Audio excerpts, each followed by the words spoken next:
छत्रपती शिवाजी महाराजांच्या स्वराज्याच्या सुराज्य रामराज्य रूपी राज्याचा कळस चढवण्यासाठी अविरत झगडणाऱ्या आणि समतेचा पुरस्कार करणाऱ्या फुले शाहू आंबेडकर या महान स्त्रीला कोटी कोटी अभिवादन करतो।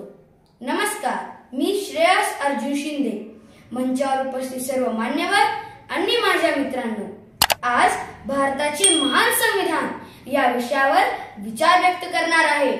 मित्रांनो, संविधान संविधान है भारत की आन बान और शान या महान ग्रंथाची सुरुवात आम्ही भारताचे लोक अशी झाली आहे, जी भारतीयांसाठी भारताच्या उज्ज्वल भवितव्यासाठी 26 नोव्हेंबर 1949 रोजी स्वसमर्पित तर 26 जानेवारी 1950 रोजी लागू केले।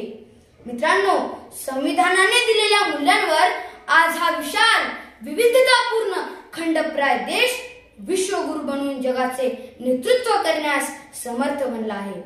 मित्रांनो, शिक्षण हे वाघिणीचे दूध आहे, शिक्षण हे वाघिणीचे दूध आहे असे खडसावून सांगणाऱ्या विश्वरत्न भारतरत्न डॉक्टर बाबासाहेब आंबेडकरांनी 2 वर्ष 11 महिने 18 दिवस अविरत मेहनत घेत भारतीयांसाठी उत्तमातील उत्तम विचारांचा संग्रह याद केला, ते म्हणजे संविधान, जे भारताचा गौरवशाली भारताचा भक्कम पाया बनेल।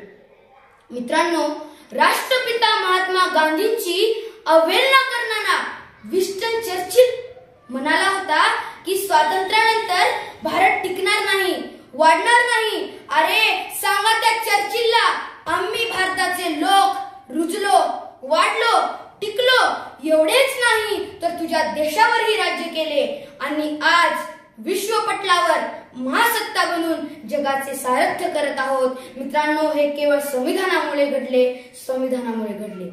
बिना संविधान नाही उत्थान। मित्रांनो, बिना संविधान नाही उत्थान।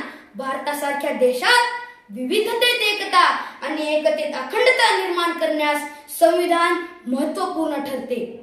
शेवटी जाता जाता एवढेच म्हणेन, 500 वर्षात संविधानाने कमवलेल्या, वाढवलेल्या, समृद्ध बनवलेल्या या राष्ट्राला प्राणापेक्षाही अधिक जपू आणि इतर धर्मग्रंथांपेक्षा संविधानाला राष्ट्रग्रंथ बनवू, भव्य दिव्य दिमागदार भारत घडवू। जय संविधान, जय हिंदुस्तान। धन्यवाद।